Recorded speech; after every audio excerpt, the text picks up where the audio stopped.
Buen día. Enseguida se les mostrará una línea del tiempo con el tema Introducción a la Investigación Cuantitativa, elaborada por la licenciada Ángela Aragón, el profesor Eusebio Arellano, la profesora María Antonio y su servidora Victoria Aragón.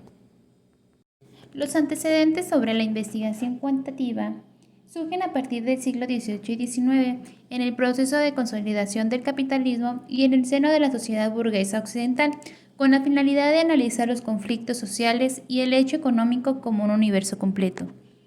Es decir, desde la interpretación de la realidad y de los diferentes ámbitos de la vida del ser humano. El enfoque cuantitativo usa la recolección de datos para probar hipótesis con base en la medición numérica y el análisis estadístico para establecer patrones de comportamiento y de probar teorías. Algunos de los objetivos de la investigación cuantitativa es que busca lo general, busca la imagen del todo. Es un tipo de estrategia que no investiga los hechos, busca los puntos de vista que se parecen o coinciden, busca datos repetibles y sólidos, busca frecuencias y series, además de que busca lo extenso, utilizando diversas técnicas e instrumentos para su recolección de información y lógicamente su procesamiento estadístico, ya que busca obtener diferentes resultados. Algunas de las características que menciona esta investigación es que la objetividad es la única forma de alcanzar el conocimiento, por lo que utiliza la medición exhaustiva y controlada, intentando buscar la certeza del mismo. La teoría es el elemento fundamental de la investigación social, la aporta su origen, su marco y su fin. La comprensión explicativa y predictiva de la realidad bajo una concepción objetiva y unitaria, además del método hipotético deductivo, que la importancia de este es explicar relaciones causales entre los conceptos y las variables, que pueden generar los resultados de la investigación hasta cierto punto. La investigación cuantitativa está directamente basada en la corriente conocida como el positivismo, pues esta surge en Francia a inicios del siglo XIX y a mitad de ese siglo se extiende y se desarrolla. Esta corriente enfatiza la aplicación del método científico y afirma que este conocimiento es la única forma del conocimiento verdadero. El filósofo que formó la doctrina del positivismo fue Augusto Comte, el cual también fue considerado como el primer filósofo de la ciencia, y mencionaba que existe un método exclusivo para indagar ese mundo social, que es libre de los valores de investigador. Lo que puede medirse y observarse con precisión se descarta como objetivo de estudio. Acepta conocimientos que proceden de la experiencia y observación, ya que afirmaba que el conocimiento proviene de lo observable, que es subjetivo desde cierta perspectiva, pues los fenómenos son factibles de medición y de conteo, por lo que podrían ser investigados y estos podían contribuir a la ciencia. Pues para él el positivismo tenía muchas dimensiones, pues era una etapa de la historia y un modelo de organización social, ya que cada una de ellas influía para dar lugar a nuestro mundo actual. Algunas de las características de esta corriente son las siguientes. El punto de vista de un científico es la realidad, que mediante esta investigación le permita llegar a la ciencia. Los fenómenos, los hechos y los sujetos son rigurosamente examinados o medidos en términos de cantidad, intensidad o frecuencia. La realidad se considera estática. Las situaciones extrañas que afectan la observación y la objetividad del investigador se controlan y se evitan. Se pretende objetividad en el investigador, y se considera que hay una realidad allá afuera que debe ser estudiada, capturada y atendida.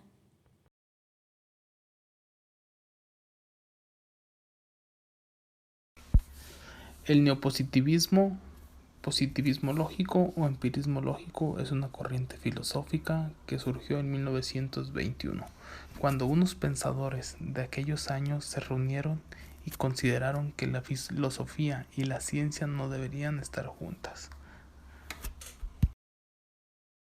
Estos influencers de aquella época consideraban que la ciencia debería enfocarse en lo comprobable. Entre ellos estaban Ludwig Wittgenstein, Rudolf Carnap y Hans Reichenbach, creadores de la lógica matemática, destacados defensores del positivismo, y ellos hicieron importantes contribuciones a la teoría de la probabilidad. Sus teorías fundamentales se centraban en el principio de la verificación, de lo observable, que todo tenía sentido, todas las proposiciones deberían ser verificadas empíricamente o factiblemente. El modelo nomológico deductivo de la explicación científica, que al día de hoy es considerado el modelo estándar o clásico de la explicación en la filosofía de la ciencia. El modelo nomológico deductivo, a menudo abreviado en el modelo de N, es un modelo destinado a aclarar la naturaleza de la explicación científica, propuesta por Carl Hempel y Paul Oppenheim. También se conoce con el nombre de ley de cobertura modelo A, aunque no es el único modelo que requiere el uso de las leyes de la naturaleza. El modelo nomológico deductivo se convirtió en un clásico de la filosofía de la ciencia y fue siguiendo su formulación que nació el debate filosófico sobre la naturaleza de la explicación científica. En el léxico utilizado por Hempel, el conjunto de conocimientos necesarios para explicar un fenómeno se llama explanans. Esto incluye una o más leyes de cobertura y condiciones iniciales. El fenómeno del cual se debe dar la explicación se llama explanandum en su lugar. Las dos características fundamentales del modelo son: las condiciones generales necesarias para la aplicación del modelo son las tres primeras condiciones son formales, mientras que la última es empírica. Si se verifican todas las condiciones, tendrá un argumento válido con premisas verdaderas. De esto se deduce que la conclusión es verdadera, es decir, que el explanandum ha sido explicado.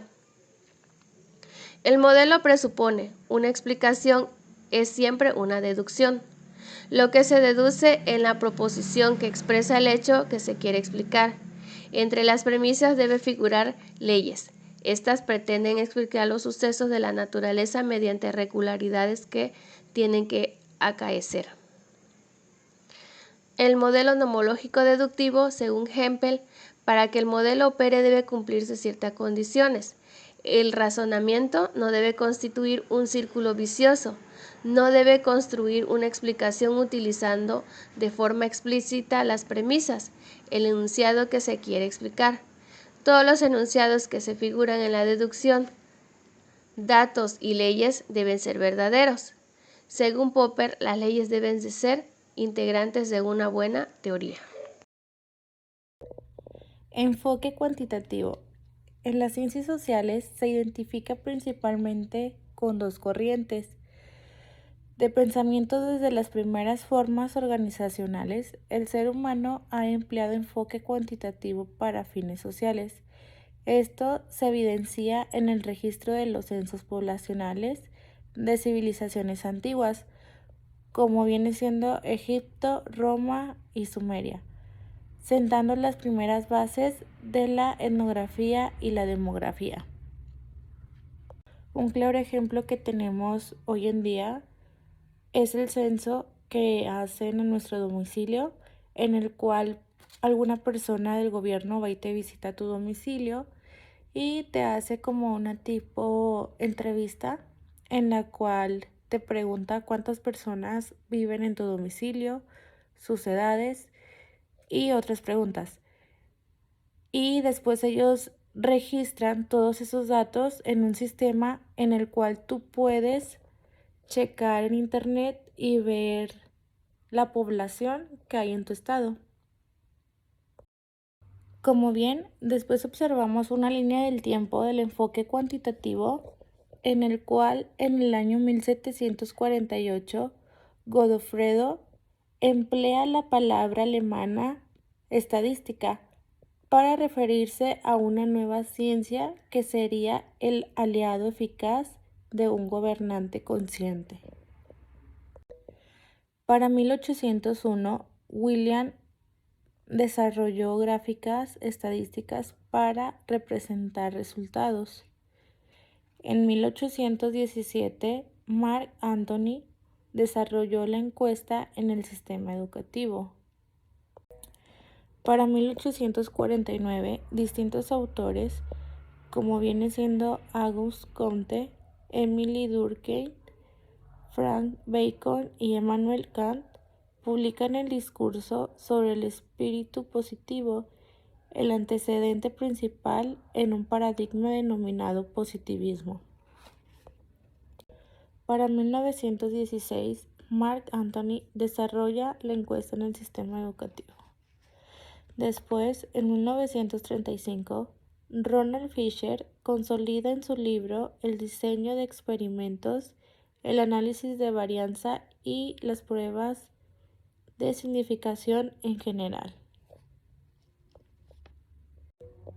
Para 1960, los programas de análisis de datos se desarrollan, particularmente el paquete estadístico para las ciencias sociales. Después, en 1980, John Turkey empieza con el análisis exploratorio de datos y con ello se dio inicio a la sensibilidad experimental.